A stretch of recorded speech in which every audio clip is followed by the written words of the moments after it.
আগামী 24 ফেব্রুয়ারি সোমবার চ্যাম্পিয়ন্স ট্রফিতে বাংলাদেশ তাদের নিজেদের দ্বিতীয় ম্যাচে নিউজিল্যান্ডের মুখোমুখি হবে। ম্যাচটি শুরু হবে বাংলাদেশ সময় দুপুর 3টায়।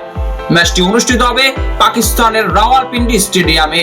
ভারতের সাথে প্রথম ম্যাচটি হারায় এই ম্যাচটি বাংলাদেশের জন্য অত্যন্ত গুরুত্বপূর্ণ।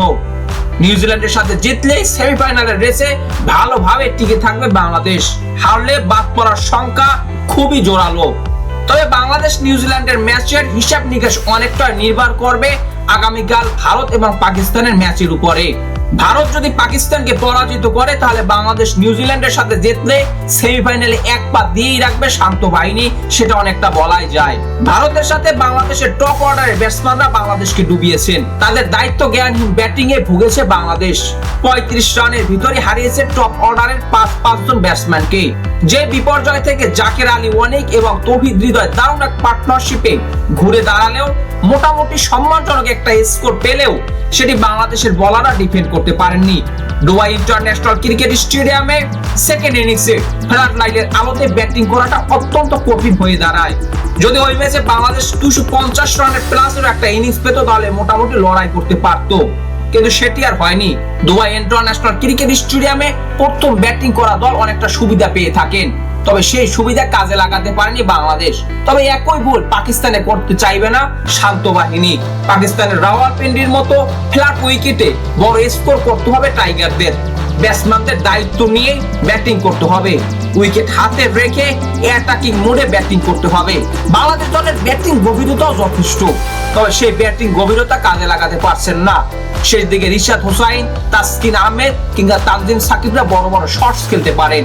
5 উইকেট 35 রানে যাওয়ার পরও বাংলাদেশ যেভাবে 228 রান করেছে সেটি অত্যন্ত প্রশংসনীয়। ভারতের সাথে ম্যাচে একাদশে ছিলেন না অভিজ্ঞ silent killer Mahmudullah Riyad ICC ইভেন্টে রান করতে পছন্দ করেন। ওডিআই ক্যারিয়ারের 4টি সেঞ্চুরির 4টি করেছেন আইসিসি ইভেন্টে। 2015 ওডিআই বিশ্বকাপে 2টি, 2017 চ্যাম্পিয়ন্স ট্রফিতে 1টি এবং 2023 ওডিআই বিশ্বকাপে সাউথ আফ্রিকার সাথে 1টি।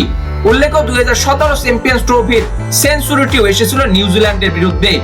সাকিব আল হাসান এবং মাহমুদুল্লাহ রিয়াদের এক মহাকাব্যিক ঐতিহাসিক ব্যাটিংয়ে নিউজিল্যান্ডকে পরাজিত করে সেবার সেমিফাইনাল খেলার যোগ্যতা অর্জন করেছিল বাংলাদেশ। মাহমুদুল্লাহ রিয়াদের মতো অভিজ্ঞ একজন ব্যাটসম্যানকে একাদশে না নেওয়াটা প্রশ্নবিদ্ধ করেছে শান্ত বাহিনীদেরকে। মুশফিকুর রহিমের দায়িত্ব জ্ঞানহীন ব্যাটিং ভুগিয়েছে বাংলাদেশকে।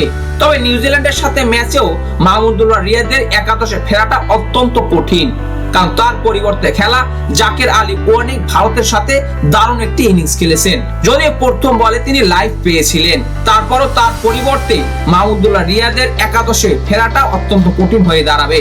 ভারতের সাথে ম্যাচের সেম একাদশ নিয়ে বাংলাদেশের খেলার সম্ভাবনা বেশ জোরালো। তবে ভারতের সাথে খুরুচে ছিলেন তানজিম হাসান সাকিব এবং মুস্তাফিজুর রহমান। এই দুজনের ভিতরে একজনকে বসালে দলে ফিরতে পারেন বাংলাদেশের সবথেকে গতিময় বোলার নাহিদ রানা। তবে মাহমুদুল্লাহ রিয়াদকে দলে ফেরাতে হলে বাদ দিতে হবে জাকের আলী, তৌহিদ হৃদয় কিংবা মুশফিকুর রহিমের যে কারো একজনকে। জাকের আলী এবং তৌহিদ হৃদয় যেভাবে ব্যাটিং করেছেন তাদের বাদ দেওয়া প্রশ্নই আসে না। মুশফিকুর রহিমকেও বিশ্রাম দেবে কিনা প্রশ্নবিদ্ধ থেকেই যায়। তবে জাকের আলী অনেককে কিপিং করিয়ে মুশফিকুর রহিমের পরিবর্তে মাহমুদুল্লাহ রিয়াদকে দলে ফেরানোর পরামর্শ অনেক ক্রিকেট বিশ্লেষকদের। তবে সবকিছু ছাড়িয়ে বাংলাদেশ ভালো ক্রিকেট খেলে নিউজিল্যান্ডকে বড় ব্যবধানে পরাজিত করে সেমিফাইনাল খেলার পথে আরেক ধাপ এগিয়ে যাক, সেটি সবার প্রত্যাশা।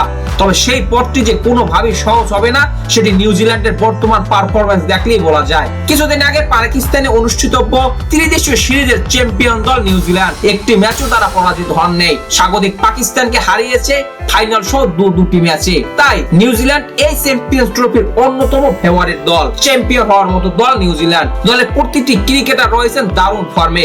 দীর্ঘদিন পর দলে ফিরে এসে পারফর্ম করছেন সাবেক অধিনায়ক কেইন উইলিয়ামসন। এই দলটি ব্যাটিং এবং বোলিং এ দারুণ ভারসাম্যপূর্ণ দল।